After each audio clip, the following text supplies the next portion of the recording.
Terima kasih Yang Berhormat Pandan Tan Sri Pertua. Saya amat setuju sekiranya gaji progresif ini dapat dilaksanakan secepat mungkin Yang Berhormat Pandan. Tetapi apakah halangannya Yang Berhormat Pandan? Sebab dalam bajet 2024 tempoh hari pun saya tak nampak perkara ini dinyatakan secara jelas.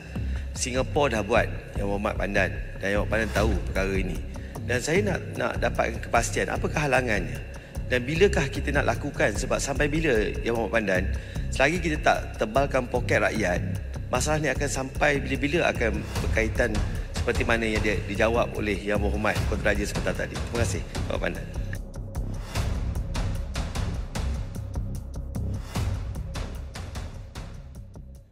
Kalau saya jawab dulu sebelum Titiwangsa, saya bagi.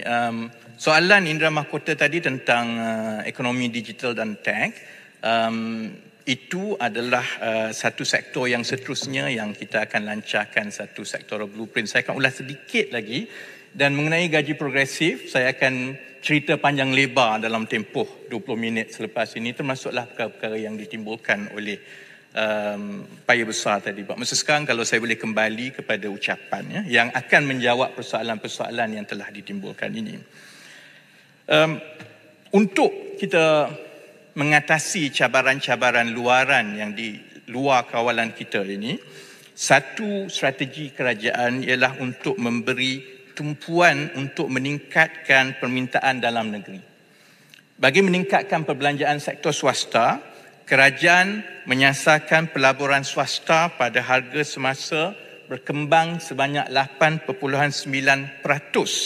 atau bersamaan 300 bilion ringgit setahun dalam tempoh 2023 dan 2025.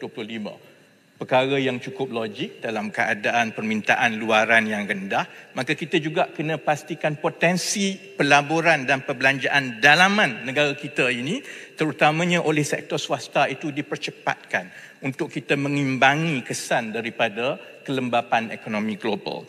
Sasaran purata pelaburan swasta ini akan disokong oleh pelaksanaan projek-projek baru dan sedia ada yang merentas sektor-sektor utama ekonomi, termasuklah 5 sektor baru yang disebut sebagai SGHV yang telah diluncurkan dan terkandung di dalam bajet 2024, di dalam KSP, di dalam Pelan Hala Tuju Peralihan Tenaga, Pelan Induk Perindustrian Baru, yang akan menggariskan dengan lebih terperinci lagi bagaimana kita boleh mempercepatkan pelaburan swasta dalam sektor-sektor utama ini.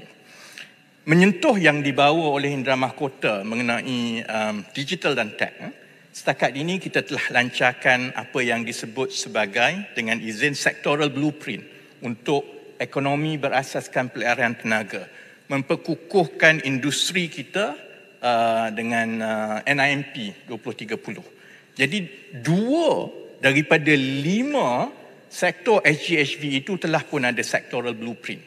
Sebab itu tumpuan seterusnya ialah untuk melengkapkan Pelan Hala Tuju sektor-sektor SGHV yang lain dalam tempoh 12 bulan yang akan datang. Saya boleh maklumkan bahawa kementerian saya dan kementerian-kementerian yang terbabit sekarang ini sedang menumpukan usaha untuk membangunkan blueprint untuk digital dan tech, yang insya-Allah kita akan lancarkan. Jangkaan kita sekarang ialah Februari 2024, dan ini akan menyediakan hala tuju yang terperinci seperti juga sektoral blueprint yang lain untuk sektor ekonomi digital dan teknologi, termasuklah merancangkan perkembangan syarikat-syarikat pemula dan kemasukan syarikat teknologi dunia ke Malaysia. InsyaAllah akan diusahakan di antara Kementerian Ekonomi dan Kementerian Pertanian dan Keterjaminan Makanan sektoral blueprint yang sama untuk pertanian moden, dan sektor yang kelima diusahakan dan dikendalikan oleh NRECC, iaitu ekonomi berasaskan nadi bumi. Dan tujuan kita mengadakan sectoral blueprint untuk setiap satu daripada sektor-sektor di bawah SGHV ini ialah untuk memperincikan lagi sasaran-sasaran, inisiatif-inisiatif, projek-projek rintis, enablers dengan izin dan juga insentif yang akan diberikan oleh kerajaan supaya dia akan mempercepatkan pertumbuhan dalam kelima-lima sektor ini. Dan insya-Allah kerajaan yakin bahawa melalui strategi dan inisiatif yang sedang dan akan dilaksanakan ini, sasaran pertumbuhan KDNK dalam KSP yang kita telah bentangkan di dalam kajian separuh penggal walaupun mencabar, dan saya berterima kasih kepada seluruh dewan yang faham bahawa kita sedang melalui keadaan yang mencabar dalam ekonomi global ini, tapi insya-Allah dengan perancangan-perancangan ini saya optimis sasaran itu sebenarnya akan dapat dicapai.